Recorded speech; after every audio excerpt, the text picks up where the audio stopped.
Hi, Kevin Jaffe, Chief Operating Officer here at Mopeka Products, back again with a new installation video for one of our latest, most exciting products, the Mopeka Cathodic Sentinel.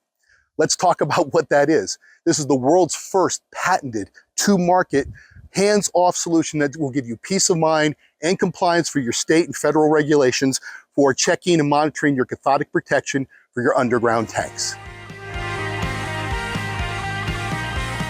So let's go through what comes in the kit itself. So down here, I've laid out what comes in the kit. So first thing I'm going to draw your attention to is you get a half cell with a moisture sensor. Every kit comes with one. You can add up to 3 more if you're doing larger tanks like 1,000 gallons with multiple bags. So you can add multiple sensors to put around the tanks themselves. The second thing you're getting here is the Mopeka control unit for the Cathodic Sentinel. On the back, we have all the different attachments for where you're going to put your half cells and your other wires. We'll go through that in more detail during the installation, but you get this. This will mount under the hood. In addition, you're going to get your low profile antenna for communications to LTE as well as Bluetooth. You're going to get another set of wires here. This will be used for connecting to the anode bags under the ground, as well as mounting down to the stud on the tank. And then lastly, you're going to get a bag here with some self-driving screws for mounting this underneath the hood, as well as 2 connector nuts here for us to turn around and splice together our system with your anode bag. In addition to what you have here that comes in the kit, you're going to need a couple extra tools to make sure that this is a successful installation. So the first thing that we like to do, instead of doing it by hand, we have an auger bit here that we got at Lowe's attached to our electric drill. This will be used to put the holes in for the half cells and the moisture sensors. We've got our trusty old-fashioned shovel to go ahead and be able to dig our trench to lay the wiring in from the half cells to the hood itself and the control box. And then we've got our wire cutters, strippers, and a crescent wrench. So if you have all these things, we're ready to do the installation. If you purchase a Sentinel Plus, your kit will look slightly different. You'll still get your moisture probe and your primary voltage probe, but in addition, you'll have a black wire attached to it. This will be going down to your gauge a little bit later in the installation.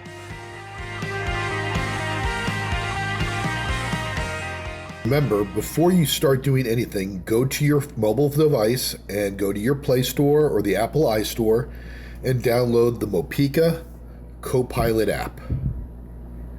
Make sure that it's installed and that you have an actual login for it.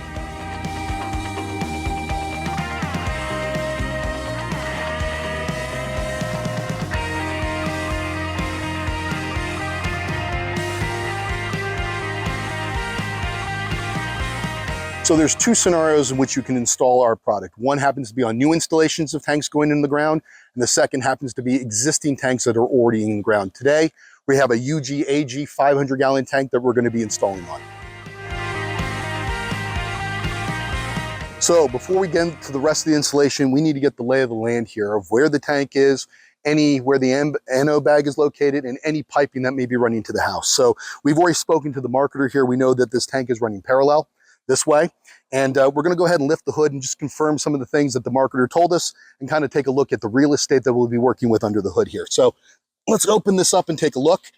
Let's take an inventory of what we've got here. We've got our fill valve, we have a relief, and we got our liquid withdrawal.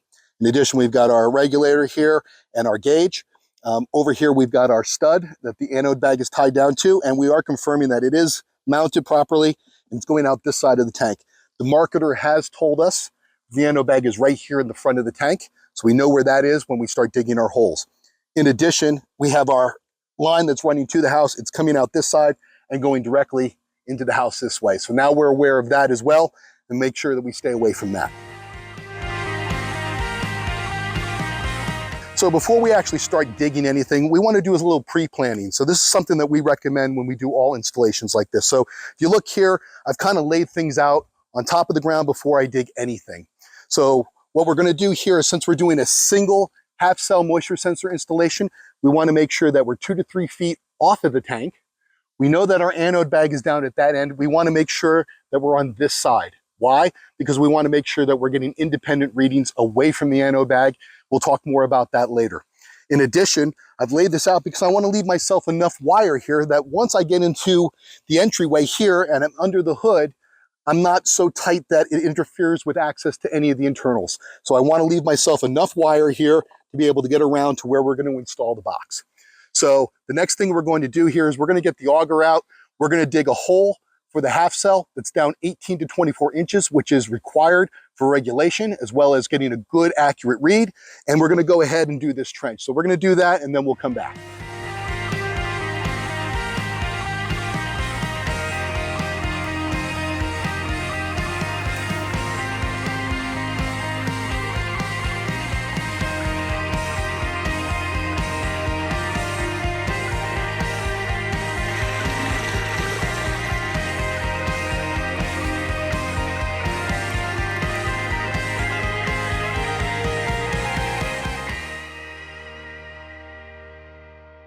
So we've gone ahead and dug our hole for the half cell and moisture sensor probe.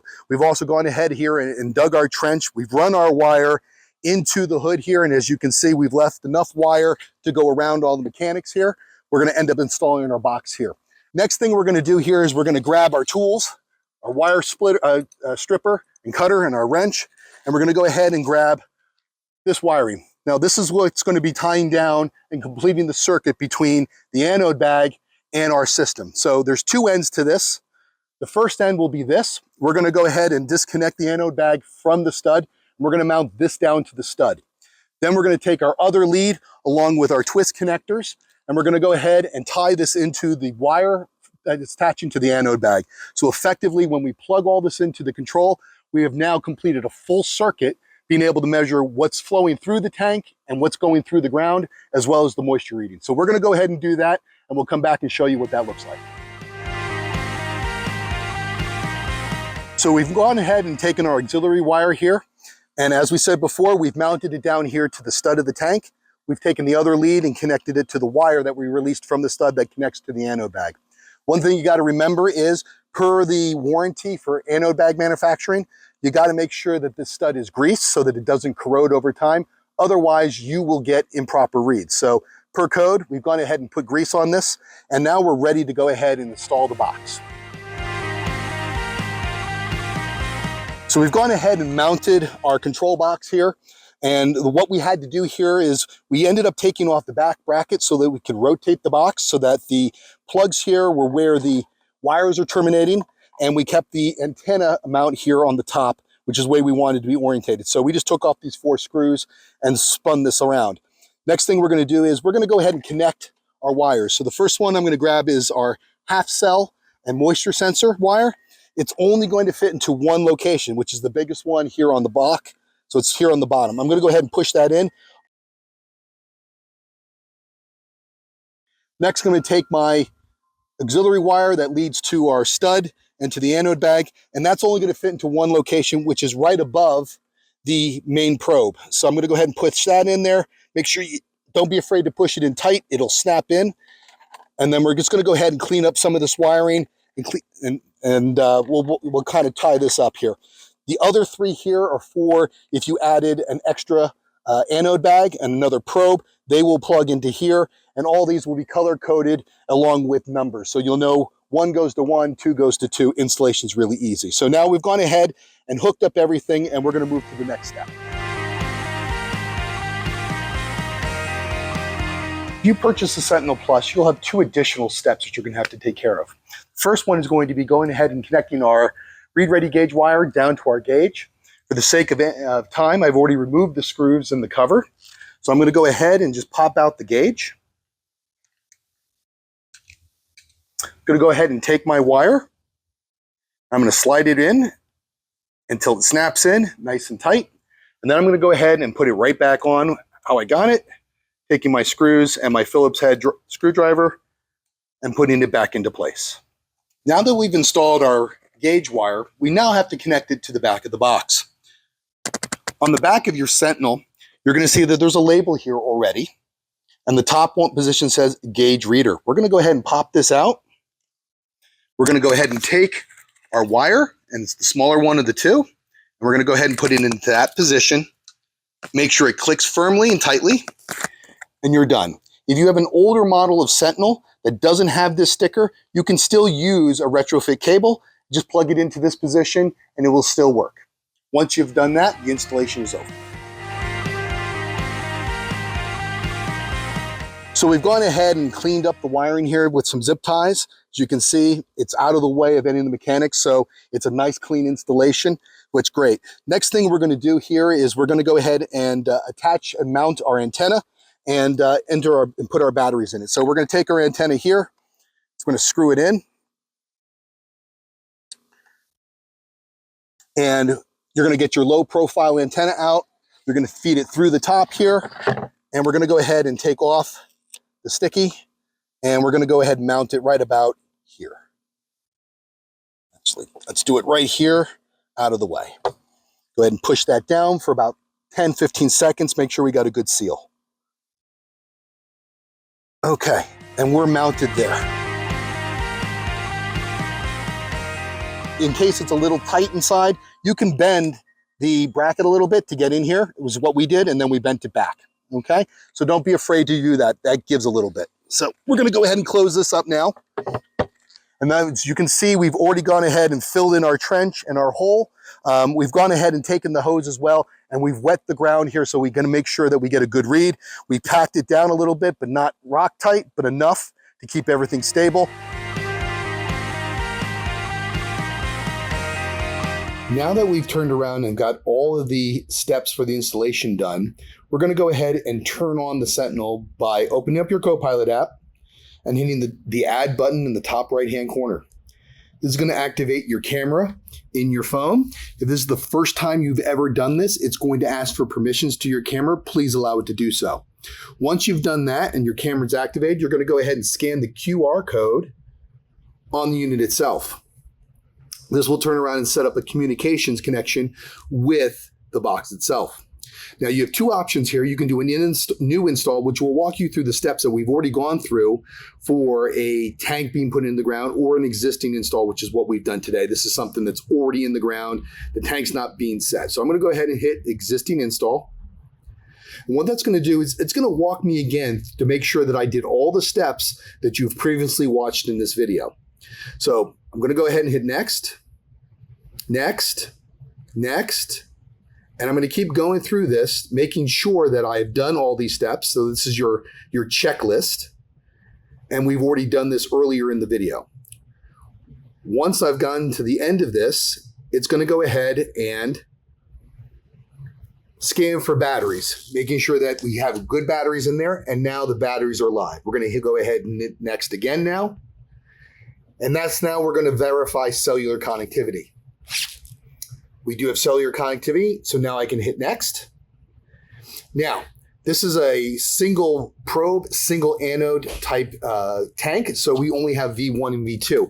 However, if you have additional probes and additional anodes, you're going to go ahead and activate the V2, V3, or V4, and the C2, C3, C4, if needed. This particular case, we've only done one probe, one anode bag, so V1 and C1 are selected. Let's go ahead and hit next. Now, we've already put in all the information previous to this, so this is an existing install. However, if it's just your first time, this screen will be blank and you'll have to fill in these fields. Everything that has a red star is required. And once you've done all that and met those requirements, we're going to go ahead and hit next. Since, as I said before, this has been pre-installed, I'm going to go ahead and hit next. Same thing, dealer, tank size, branch, and customer are all required. We're installing this here at Mopeka Products. It's on a 150-gallon horizontal underground. It's in the Jaffe branch, and of course, I am the customer in this particular scenario. I'm going to go ahead and hit next. And now what we're going to do is we're going to connect to the cloud, the Mopeka cloud, making sure that we can actually transfer the data upwards. Be patient. This can take up to 3 minutes.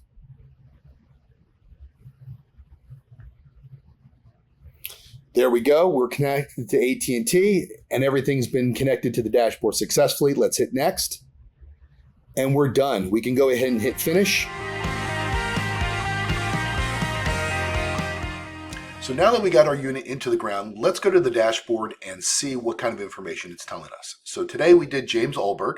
Let's go ahead and click on the device name, James Olberg, and that'll bring us down into the device screen. So very quickly, let's go through what we're looking at here. So in the top left-hand corner, we have our current and our voltage readings. We only have one probe in the ground, so that's okay. By clicking on this, that'll bring up the chart, which I can go ahead and sort through based on date and time. I can also take one or other off. So if I just want to see the voltage currently going through the ground, we can see the voltage. And if we want to turn around and just see what the current is on the tank, we can see what the current is as well. So very, very good information. In the past, we'd only be able to really show voltage based on our testing. But now you're going to be able to even see the current on the tank. So even if the ground is very, very dry and you're getting no voltage readings on your tester, you'll still be able to tell that you've got at least some protection because the tank still has current. Moving on, if there was anything wrong with any of your probes or anything was out of acceptable range, a status will pop up here. Once again, you have your battery. If you click on that, that'll show you the history of the battery, your cellular signal. Moving down, we have our map, and you can tell where the tower is in comparison to where the tank is. So that also coincides with our cellular signal. You'll see that unlike our other sensors, this will show up as a lightning bolt in our maps compared to tanks. Moving to the left side here, we have our device info, so the name of the device, our MAC address, pertinent information like part number, serial number, the type of tank that it's on, who the customer is, and so on and so forth. We can also go to the Advanced tab, and here's where we can actually go ahead and set up our updates on when you want reads to be taken. This customer is doing it every 6 hours, but we recommend at least once a day. When it was installed, once again, signal strength here, your firmware, we push all firmware updates, so it's something you don't have to worry about. And so on and so forth, including uptime of how long this sensor has been in the ground and up and running.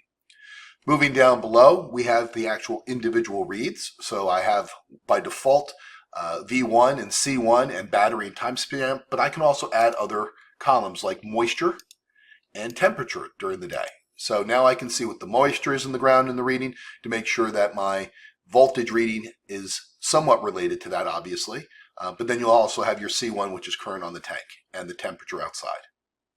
This information is all stored in our cloud. You will have access to the last 1,000 reads. Anything beyond that, you would have to make a request to Mopeka, and we'd be able to download the information for you. But taking one read a day for a cathodic protection Sentinel, that means you have at least 3 years of data at your fingertips at any given moment.